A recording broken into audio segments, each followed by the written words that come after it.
Hello and welcome to Daily Bible Reading with me, Pastor Genesis. Thank you so much for joining. I believe that Bible reading is one of the most neglected spiritual disciplines in the church today, yet the most needed. Let us devote 10 to 15 minutes daily to read the Word of God and watch as God literally transforms our lives by the power of His Word. Please subscribe, like, and share, and let's spread the Word of God together.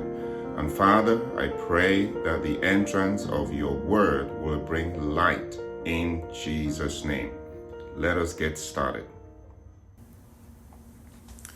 Leviticus chapter 13. The Lord said to Moses and Aaron, "When anyone has a swelling or a rash or a shiny spot on their skin that may be a defiling skin disease, they must be brought to Aaron the priest or to one of his sons who is a priest. The priest is to examine the sore on the skin, and if the hair in the sore has turned white and the sore appears to be more than skin deep, it is a defiling skin disease. When the priest examines the sore, he shall pronounce them ceremonially unclean. If the shiny spot on the skin is white but does not appear to be more than a skin deep, and the hair in it has not turned white, the priest is to isolate the affected person for 7 days. On the seventh day, the priest is to examine them, and if he sees that the sore is unchanged and has not spread in the skin, he is to isolate them for another 7 days. On the seventh day, the priest is to examine them again, and if the sore has faded and has not spread in the skin, the priest shall announce them clean. It is only a rash. They must wash their clothes and they will be clean. But if the rash does not have spread in their skin after they have shown themselves to the priest to be pronounced clean, they must appear before the priest again. The priest is to examine that the person, and if the rash has spread to the skin, he shall pronounce them unclean. It is a defiling skin disease. When anyone has a defiling skin disease, they must be brought to the priest. The priest is to examine them, and if there is a white swelling in the skin that has turned the hair white, and if there is a raw flesh in the swelling, it is a chronic skin disease, and the priest shall pronounce them unclean. He is not to isolate them because they are already unclean. If the disease breaks out all over their skin, and so far as the priest can see, it covers all the skin of the affected person from head to toe, the priest is to examine them, and if the disease has covered their whole body, he must pronounce them clean. Since it has all turned white, they are clean. But whenever raw flesh appears on them, they will be unclean. When the priest sees the raw flesh, he shall pronounce them unclean. The raw flesh is unclean. They have a defiling disease. If the raw flesh changes and turns white, they must go to the priest. The priest is to examine them, and if the sores have turned white, the priest shall pronounce the affected person clean. Then they will be clean. When someone has a boil on their skin and it heals, and in the place where the boil was, a white swelling or reddish white spot appears, they must present themselves to the priest. The priest is to examine it, and if it appears to be more than a skin deep and the hair in it has turned white, the priest shall pronounce that person unclean. It is a defiling skin disease that has broken out where the boil was. But if, when the priest examines it, there is no white hair in it, and it is not more than skin deep and has faded, then the priest is to isolate them for 7 days. If it is spreading in the skin, the priest shall pronounce them unclean. It is a defiling skin disease. But if the spot is unchanged and has not spread, it is only a scar from the boil, and the priest shall pronounce them clean.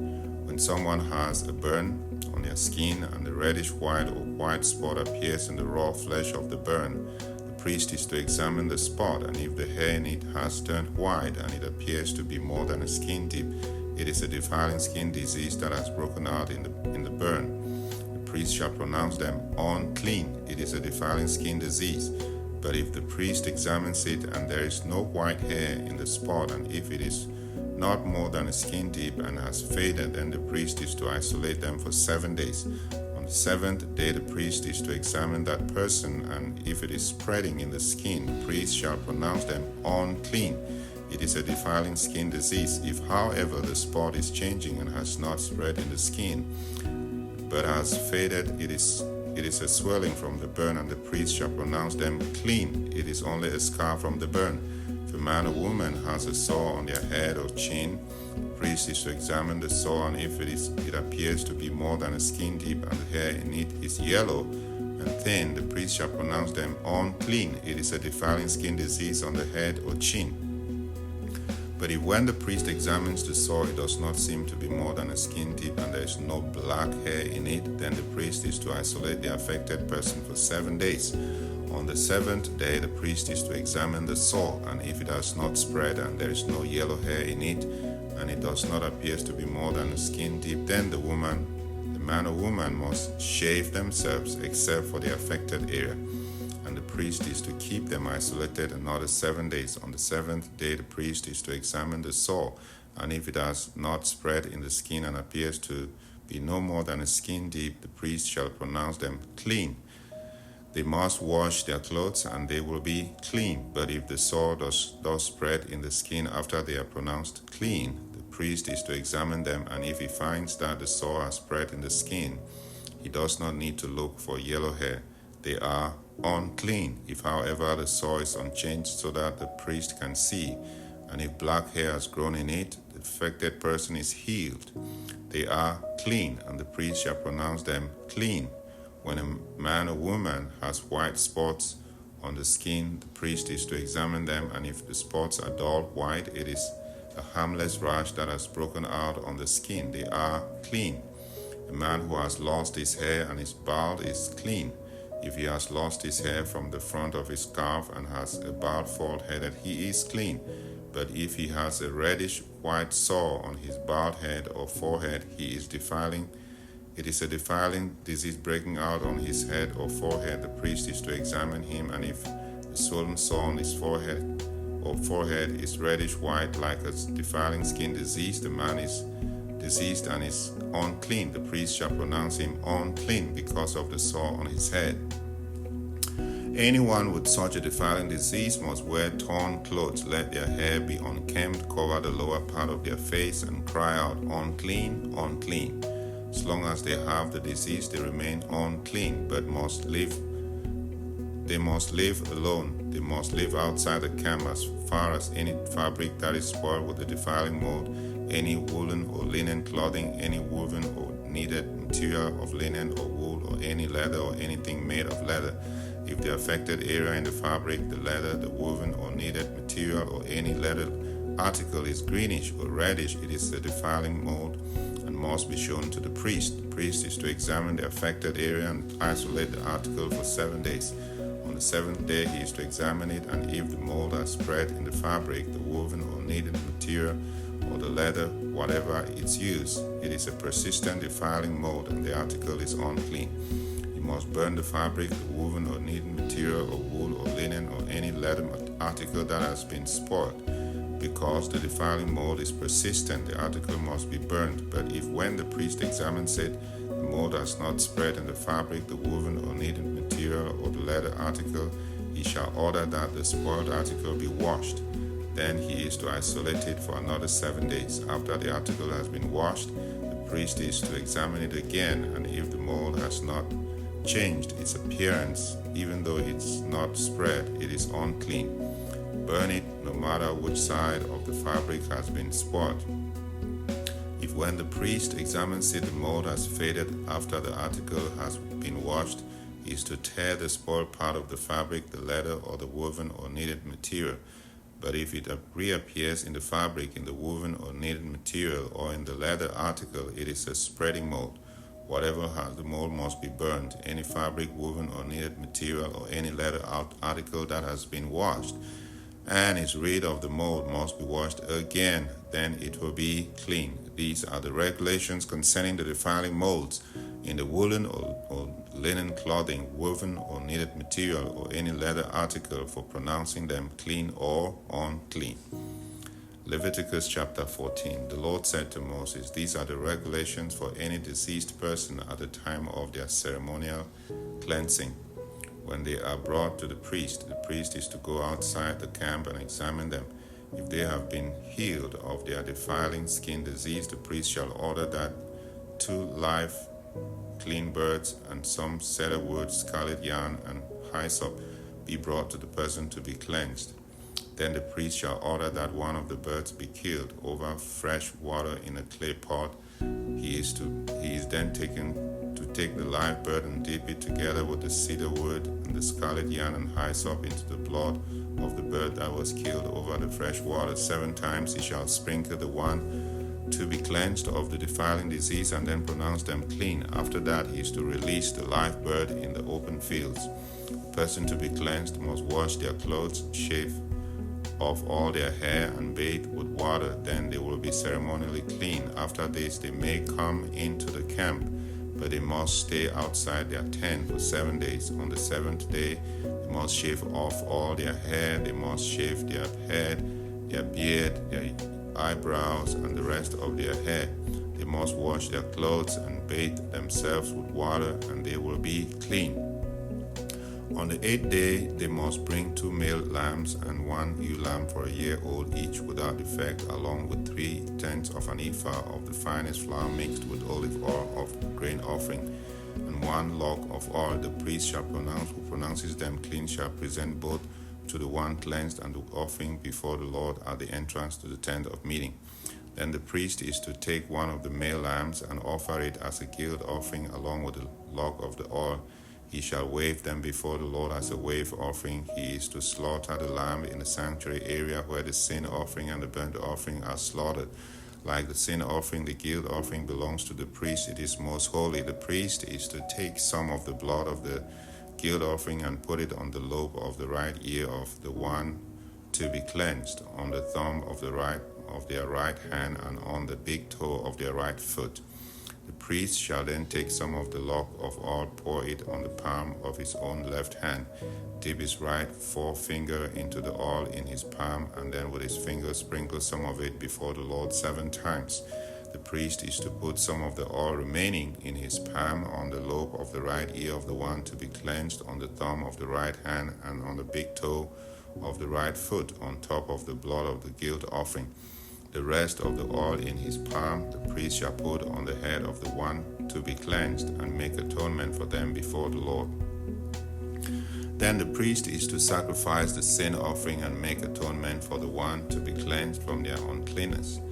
After that, the priest shall slaughter the burnt offering and offer it on the altar together with the grain offering, and make atonement for them, and they will be clean. If, however, they are poor and cannot afford these, they must take 1 male lamb as a guilt offering to be waved to make atonement for them, together with 1/10 of an ephah of the finest flour mixed with olive oil for a grain offering, a log of oil, and 2 doves or 2 young pigeons, such as they can afford, 1 for a sin offering and the other for a burnt offering.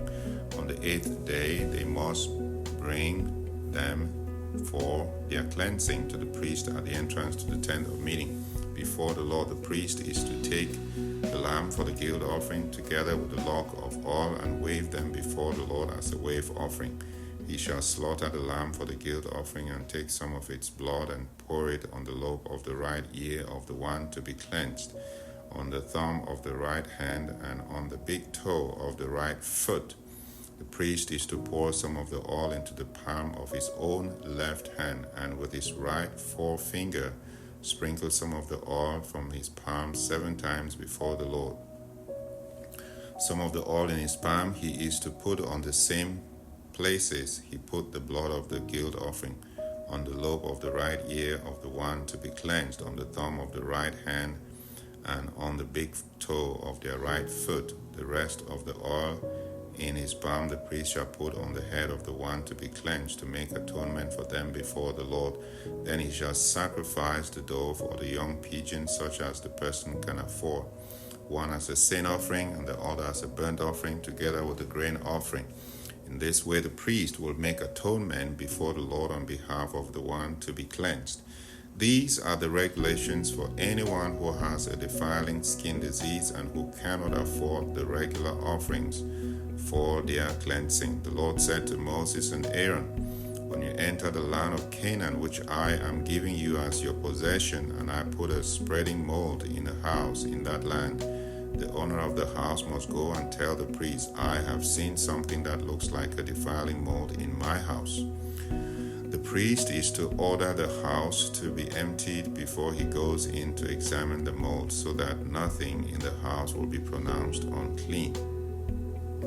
After this, the priest is to go in and inspect the house. He is to examine the mold on the walls, and if it has greenish or reddish depressions that appear to be deeper than the surface of the wall, the priest shall go out the doorway of the house and close it off for 7 days. On the 7th day, the priest shall return to inspect the house. If the mold has spread on the walls, he is to order that the contaminated stones be torn out and thrown into an unclean place outside the town. He must have all the inside walls of the house scraped, and material that is scraped off dumped into an unclean place outside the town. They are to take other stones to replace these, and take new clay and plaster the house. If the defiling mold reappears in the house after the stones have been torn out and the house scraped and plastered, the priest is to go and examine it, and if the mold has spread in the house, it is persistent defiling mold, the house is unclean. It must be torn down, its stones, timbers, and all the plaster, and taken out of the town to an unclean place. Anyone who goes into the house while it is closed up will be unclean till evening. Anyone who sleeps or eats in the house must wash their clothes. But if the priest comes to examine it and the mold has not spread after the house has been plastered, he shall pronounce the house clean, because the defiling mold is gone. To purify the house, he is to take the 2 birds and some cedarwood, scarlet yarn, and hyssop. He shall kill one of the birds over fresh water in a clay pot. Then he is to take the cedarwood and the hyssop, the scarlet yarn, and the live bird, dips them into the blood of the dead bird and the fresh water, and sprinkle the house 7 times. He shall purify the house with the bird's blood and fresh water, the live bird, the cedar wood, the hyssop, and the scarlet yarn. Then he is to release the live bird in the open fields outside the town. In this way he will make atonement for the house, and it will be clean. These are the regulations for any defiling skin disease, for a sore, for defiling molds in fabric or in a house, and for a swelling, a rash, or a shiny spot, to determine when something is clean or unclean. These are the regulations for defiling skin diseases and defiling molds. Leviticus chapter 15. The Lord said to Moses and Aaron, "Speak to the Israelites and say to them, when any man has an unusual bodily discharge, such a discharge is unclean, whether it continues flowing from his body or is blocked, it will make him unclean. This is how his discharge will bring about uncleanness. Any bed the man with the discharge lies on will be unclean, and anything he sits on will be unclean. Anyone who touches the bed must wash their clothes and bathe with water, and they will be unclean till evening. Whoever sits on anything that the man with a discharge sat on must wash their clothes and bathe with water, and they will be unclean till evening. Whoever touches the man who has a discharge must wash their clothes and bathe with water, and they will be unclean till evening. If the man with a discharge spits on anyone who is clean, they must wash their clothes and bathe with water, and they will be unclean till evening. Everything the man sits on when riding will be unclean, and whoever touches any of the things that were under him will be unclean till evening. Whoever picks up those things must wash their clothes and bathe with water, and they will be unclean till evening. Anyone the man with a discharge touches without rinsing his hands with water must wash their clothes and bathe with water, and they will be unclean till evening. A clay pot that the man touches must be broken, and any wooden article is to be rinsed with water. When a man is cleansed from his discharge, he is to count off 7 days for his ceremonial cleansing. He must wash his clothes and bathe himself with fresh water and be and he will be clean. On the 8th day he must take 2 doves or 2 young pigeons and come before the Lord to the entrance of the tent of meeting and give them to the priest. The priest is to sacrifice them, the one for a sin offering and the other for a burnt offering. In this way he will make atonement before the Lord for the man because of his discharge. When a man has an emission of semen, he must bathe his whole body with water, and he will be unclean till evening. Any clothing or leather that has semen on it must be washed with water, and it will be unclean till evening. When a man has sexual relations with a woman and there is an emission of semen, both them must bathe with water, and they will be unclean till evening. When a woman has a regular flow of blood, the impurity of her monthly period will last 7 days, and anyone who touches her will be unclean till evening. Anything she lies on during her period will be unclean, and anything she sits on will be unclean. Anyone who touches her bed will be unclean. They must wash their clothes and bathe with water, and they will be unclean till evening. Anyone who touches anything she sits on will be unclean. They must wash their clothes and bathe with water, and they will be unclean till evening. Whether it is the bed or anything she sits on, or when anyone touches it, they will be unclean till evening. If a man has sexual relations with her and her monthly flow touches him, he will be unclean for 7 days. Any bed he lies on will be unclean. When a woman has a discharge of blood for many days at a time, other than her monthly period, or has a discharge that continues beyond her period, she will be unclean as long as she has the discharge, just as in the days of her period. Any bed she lies on while her discharge continues will be unclean, as is her bed during her monthly period, and anything she sits on will be unclean as during her period. Anyone who touches them will be unclean. They must wash their clothes and bathe with water, and they will be unclean till evening. When she is cleansed from her discharge, she must count off 7 days, and after that she will be ceremonially clean. On the 8th day she must take 2 doves or 2 young pigeons and bring them to the priest at the entrance to the tent of meeting. The priest is to sacrifice one for a sin offering and the other for a burnt offering. In this way he will make atonement for her before the Lord for the uncleanness of her discharge. You must keep the Israelites separate from things that make them unclean, so they will not die in their uncleanness for defiling my dwelling place which is among them. These are the regulations for a man with discharge, for anyone made unclean by an emission of semen, for a woman in her monthly period, for a man or woman with a discharge, and for a man who has sexual relations with a woman who is ceremonially unclean.